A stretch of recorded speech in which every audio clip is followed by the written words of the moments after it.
اعوذ باللہ من الشیطان الرجیم بسم اللہ الرحمن الرحیم قل اعوذ برب الفلق من شر ما خلق ومن شر غاسق اذا وقب ومن شر النفاثات في العقد ومن شر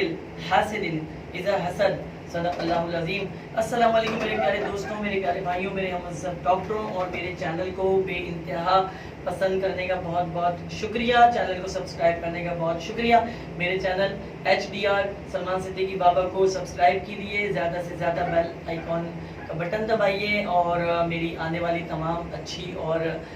جو ہے بہترین ویڈیو کا فائدہ اٹھائیے۔ آج بھی ہمارا موضوع روحانی حوالے سے ہے، اور کیونکہ بہت زیادہ ریکویسٹ آ رہی ہے، بہت زیادہ سوالات آ رہے ہیں، تو دیکھیں ویسے تو جو ہے موبائل کے اوپر بھی جو ہے کافی سوالات آتے ہیں، لیکن مسئلہ یہ ہے کہ ہم اس میں سے ظاہر سی بات ہے فون کالز بھی آ جاتی ہیں بیچ میں یا دوسرے معاملات ہو جاتے ہیں، تو بڑا مسئلہ یہ ہوتا ہے کہ پھر وہ جو ایک رجحان ہے نا، وہ رجحان ہٹ جاتا ہے اور پھر پورے طور پہ میں آپ کے ساتھ ڈسکس نہیں کر پاتا۔ اس وجہ سے آپ یہ کہتے ہوں گے کہ ہر وقت جو ہے نا جی پیج پہ سوال نکل لے آتا ہے اور جو ہے اسی پہ بات کر رہے ہوتے ہیں ڈاکٹر کیسا ڈاکٹر ہے۔ دیکھیں آپ لوگوں کی سوچ بھی، آپ لوگوں کا دھیان بھی اپنی جگہ درست ہے، لیکن میری مجبوری ہے کہ میں فون سے واٹس ایپ سے کوشچن دیکھ کر اس کو میں پیپر پہ اتار لیتا ہوں اور پھر اس کے بعد جو ہے اس کو میں کنٹینیو جو ہے نا آپ کو آنسر کر رہا ہوتا ہوں۔ اچھا جی دیکھیں، اب آج ہمارے پاس سوال جواب کا ایک سیگمنٹ ہے جو ہم نے یہاں پر رکھا ہے، اور جس کو ہم بہت ہی بڑے اہم سوالات ہیں اس کے اندر جو کہ پیشنٹ نے بھی کیے ہیں اور نئے سرے سے سمجھانے والی بات بھی ہے، اور ہم کوشش کریں گے کہ آپ کو زیادہ سے زیادہ یعنی آپ لوگوں کو زیادہ سے زیادہ انوائرمنٹ بھی پیدا کریں۔ لاسٹ ہمارے کچھ سوالات میں بھی سوالات آئے کہ آپ نے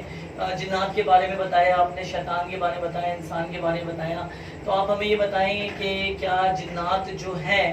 وہ انسانوں سے افضل ہیں؟ بہت خوبصورت بات کی۔ اس کے بعد بھی انہوں نے یہ بات کی کہ کیا شیطان بھی جو ہے انسان سے زیادہ طاقت رکھتا ہے، جنات انسان سے زیادہ طاقت رکھتے ہیں، یا جو انسان ہے جو ہے وہ زیادہ طاقتور ہے؟ بڑا خوبصورت سوال ہے، کیونکہ سوال یہ بالکل ڈیفرنٹ اس لیے ہے کہ میں پچھلی ایپیسوڈز میں بھی جنات کے حوالے سے، شیطان کے حوالے سے اور انسان کے حوالے سے میں ڈسکس کر چکا ہوں۔ بہت اچھا سوال ہے۔ سوال کرنے والے ہمارے پاس جو ہے خان پور سے جو ہے شاہد ان کا نام ہے، جنہوں نے سوال کیا۔ بھائی بڑا آپ کا ماشاءاللہ دماغ چلتا ہے اور بہت ہی خوبصورت آپ نے سوال کیا، لیکن میں اس کا جواب ضرور دوں گا۔ دیکھیے اللہ رب العزت نے انسان کو اشرف المخلوقات بنایا ہے، تمام مخلوقات میں ایک بلند جو ہے مقام عطا فرمایا، یعنی اشرف بنایا ہے۔ اشرف کا مطلب ہوتا ہے بلندی۔ تو جب اللہ رب العزت نے اشرف المخلوقات بنایا، اشرف بنایا، طاقت عطا فرمائی، اور جنات اور شیطان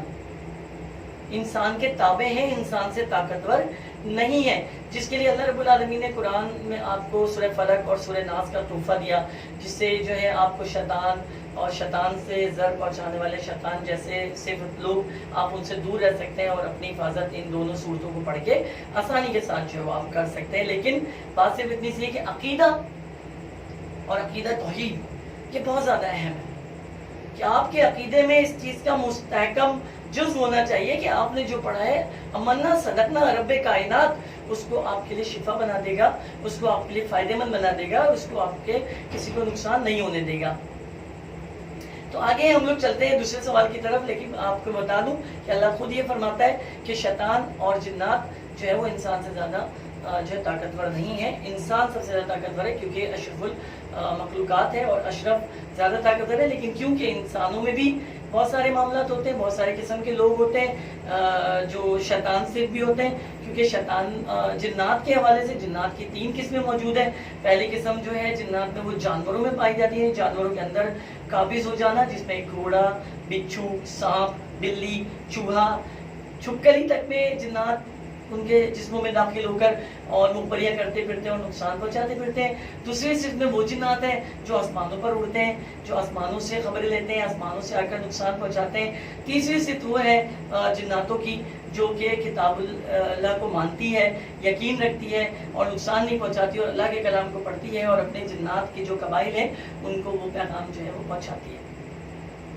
انسان کو ظاہر سی بات ہے اللہ نے اشرف بنایا، اور سب سے پہلی تخلیق آدم علیہ السلام کی کیونکہ آدم علیہ السلام انسانوں کے جو ہے وہ سب سے پہلے بابا ہیں، سب سے پہلے جو ہے نبی ہیں اور سب سے پہلے جو ہے باپ ہیں۔ تو اللہ رب العالمین سے دعا ہم یہی کرتے ہیں کہ ہم زیادہ سے زیادہ جو ہے شیاطین اور جنات کے شر سے پروردگار ہم کو دور رکھے، اپنی حفاظت میں رکھے۔ دوسرا سوال آیا ہے جی میرے پاس کوہاٹ سے، جو کہ واٹس ایپ پہ آیا تھا، لیکن کیونکہ ان کی تھوڑی سی پنجابی میں بول رہا ہے، لیکن بٹ اس کا میں نے ایزی کر کے میں آپ کو بتا رہا ہوں جو انہوں نے سوال کیا ہے۔ افضل ان کا نام ہے اور ان کا سوال بھی بڑا مزے کا، ان کا سوال بھی بڑا اچھا ہے۔ یہ کہتے ہیں جی کہ مجھے ایسا لگتا ہے کہ مجھے کسی جن نے قابو کیا۔ کمال ہے بھائی، بڑی بات ہے کہ آپ کو پتہ چل گیا کہ آپ کو جن نے قابو کیا ہے۔ تو میں نے ان سے سوال کیا، میں نے کہا بھائی کیا آپ کو محسوس ہوتا ہے کہ آپ کہتے ہیں کہ آپ کو جن نے قابو کیا؟ کہتے ہیں وہ میرا ایسا لگتا ہے کہ جیسے میرا دماغ میں مجھے کچھ چلتا ہے کہ تو جو ہے وہاں جا دیوار سے ٹکر مار لے، اور میں وہی کرتا ہوں، مجھے سمجھ نہیں آتی، میں روک نہیں پاتا اور جا کے دیوار سے ٹکر مار دیتا ہوں۔ پھر میرے دل میں آتا ہے کہ میں اپنے آپ کو چھری مار لوں، میرے دل میں آتا ہے کہ میں خودکشی کر لوں، میرے دل میں آتا ہے کہ میں چھت پہ سے کودوں، میرے دل میں آتا ہے کہ میں سوتا رہوں، میرے دل میں آتا ہے کہ میں کھاتا رہوں۔ اور ان کا کہنا یہ ہے، ہمیں انہوں نے واٹس ایپ بتایا کہ جب یہ کھانا شروع کرتے ہیں تو کوئی کوئی حساب نہیں کہ کتنا کھا جاتے ہیں۔ کبھی یہ کہتے ہیں میں 10 20 15 روٹی بھی کھا جاتا ہوں، گھر والے حیران ہو جاتے ہیں کہ یہ بندہ جو کھاتا نہیں ہے ایک دم سے اس کو کیا ہو گیا۔ تو میں نے ان کا کیس اسٹڈی کیا، بہت ہی تفصیل کے ساتھ اسٹڈی کیا، تو یہ پتہ چلا کہ ان کی ذات سے ایک بلی نما جو جن ہے اس کو زر پہنچی ہے، یعنی انہوں نے اس کو مارا، مطلب جان سے تو نہیں گئی لیکن وہ زخمی ضرور ہوئی، اور زخمی ہونے کے بعد اس جن نے جو اس بلی کے اوپر تھا اس بندے کو قبضہ کیا ہے اور اس کو زخمی پریشان کر تنگ کر کے یہ اپنی جو خوشی ہے، اپنی جو اندر کی تجلیاں ہیں اس کو اس شخص سے حاصل کر رہا ہے۔ اور انہوں نے تصویر بھی مجھے بھیجی تھی اپنی، افضل صاحب نے، بہت زیادہ ان کے ہونٹ وونٹ پھٹے ہوئے ہیں، سر میں گھومڑ بھی پڑے ہوئے ہیں، کافی جگہ سے جسم کٹا ہوا ہے۔ تو ان کو میں نے کچھ وظیفے بتائے کرنے کے لیے کہ بھائی آپ یہ وظیفے رات تہجد کے وقت کریں۔ ان کو میں نے اپنا نمبر دیا ہوا ہے کہ جب بھی وظیفہ شروع کریں تو مجھ سے ضرور جو ہے مجھے انفارم کریں، تاکہ پھر آپ کو ہم کورنگ دیں جناب کے حوالے سے، تاکہ آپ جو ہے پریشان نہ ہو اور آپ آسانی کے ساتھ اس کام کو مکمل جو ہے وہ کر سکیں۔ تیسرا سوال ہمارے پاس بڑا ہی یونیک سوال بھی کہہ سکتے ہیں اس کو، کہ یہ باقاعدہ ہمارے پاس پیشنٹ ہے، راشدہ ان کا نام ہے۔ یہ کہتی ہیں کہ میں جب رات کو سوتی ہوں تو مجھے ایسا لگتا ہے کہ جیسے میں آسمانوں پر اڑ رہی ہوں، میں سو نہیں رہی ہوں، حالانکہ میں شادی شدہ ہوں، میرے 3 بچے بھی ہیں جو کہ بڑے ہیں ماشاءاللہ سے۔ میرا چھوٹا بیٹا جو ہے وہ تقریباً 6 سال کا ہے، لیکن میں پریشان بہت زیادہ ہوں۔ اور یہ تقریباً انہوں نے ہمیں بتایا، واٹس ایپ پہ بھی انہوں نے بتایا، ویسے بھی انہوں نے ہمیں کال کر کے بتایا کہ کم سے کم 1.5 سال کا عرصہ ایسا ہو گیا ہے کہ یہ جو ہے ان کے ساتھ معاملہ پیش آ رہا ہے کہ یہ سوتی ہیں تو یہ سو ضرور رہی ہوتی ہے، جسم ان کا ضرور بستر پہ ہوتا ہے لیکن یہ خود جو ہے غائب ہوتی ہیں۔ یہ ان کا کہنا یہ ہے کہ میں آسمانوں پہ سفر کر رہی ہوتی ہوں، آپ مجھ سے جو بھی پوچھنا چاہے پوچھ لیں، میں بتا سکتی ہوں۔ پر میں نے ان سے 2-3 سوال کچھ اپنے حوالے سے، مطلب روحانی حوالے سے جو ہمارے سوالات ہوتے ہیں کہ انہوں نے پرفیکٹ جواب دیا۔ پھر میں نے تفصیلاً ان کا سارا جو کیس ہے اس کو میں نے بھی چیک کیا کہ آخر معاملہ کیا ہے۔ معاملہ پتہ یہ چلا جی کہ ان کے جو کمرے ہیں اس میں ایک شیطان ہے جو جن کی کیفیت رکھتا ہے اور ان کو تنگ کر رہا ہے، یعنی ان کا جو ایک ریلیشن ہے اس ریلیشن سے اس کو بڑے مسائل ہیں، کیونکہ یہ معاملہ ان کے ساتھ شادی سے پہلے کا موجود تھا، جو کہ نکاح میں وہ جن ان کے بند چکا ہے اور اب ان کی زندگی میں کچھ خرابیاں پیدا کرنا چاہتا ہے تاکہ ان کے شوہر ان سے دور ہو جائے اور ان میں آپس میں لڑائی ہو۔ اور یہ خاتون بہت نائس خاتون ہے، انہوں نے کہا کہ میں اپنے شوہر کو کبھی نہیں چھوڑنا چاہتی، میں اپنے بچوں سے دور نہیں ہونا چاہتی، آپ خدا را مجھے بتائیے کہ میں کیا کروں اور کس طرح سے جو ہے میں اپنے آپ کو سیو کر سکتی ہوں، کس طرح سے میں اپنے آپ کو بچا سکتی ہوں، آپ میری مدد کریں۔ تو دیکھیے بے شک کہ اللہ کی مدد سب سے بہترین مدد ہے، ہم تو اس کے بندے ہیں، بشر ہیں، اور کوشش ہماری یہی ہوتی ہے کہ ہم آپ کی ہیلپ اس طرح سے کریں کہ آپ کو کسی بھی قسم کی پریشانی نہ ہو جو ہے، اور آپ ایزیلی جو ہے آپ کا علاج ہو سکے۔ میں آپ سے، آپ ایک کام کیجیے گا، آپ جو ہے تقریباً 100 گرام کے قریب جو ہے وہ کالی مرچیں لے لیں، 100 گرام کے قریب جو ہے لونگ لے لیں، 100 گرام کے قریب جو ہے وہ آپ نے جو ہے ہری جو الائچی ہے اس کو لینا ہے۔ آپ نے ان تمام جو میٹر ہیں، تینوں میٹر کو آپ نے بالکل پیس لینا ہے۔ پیسنے کے بعد ان کا بالکل پاؤڈر بنانے کے بعد 141 مرتبہ سورہ فلق اور 141 مرتبہ سورہ ناس بسم اللہ الرحمن الرحیم کے ساتھ ہر مرتبہ پڑھ کے، اور جو آپ کا بستر ہے اس کے چاروں طرف آپ اسے چھڑک دیجئے، اپنے بستر کے اوپر بھی چھڑک دیجئے۔ انشاءاللہ انشاءاللہ انشاءاللہ یہ شیاطین، یہ شیطان آپ کو ضر نہیں پہنچائیں گے اور اللہ کی ذات آپ کو شفا یاب رکھے، آپ کو شفا دے۔ امید کرتا ہوں کہ اس سے آپ کی طبیعت میں بہت زیادہ ٹھہراؤ پیدا ہوگا، اور انشاءاللہ تعالی یہ جو آپ کو وسوسہ جو تنگ کر رہا ہے، آپ اس وسوسے سے بھی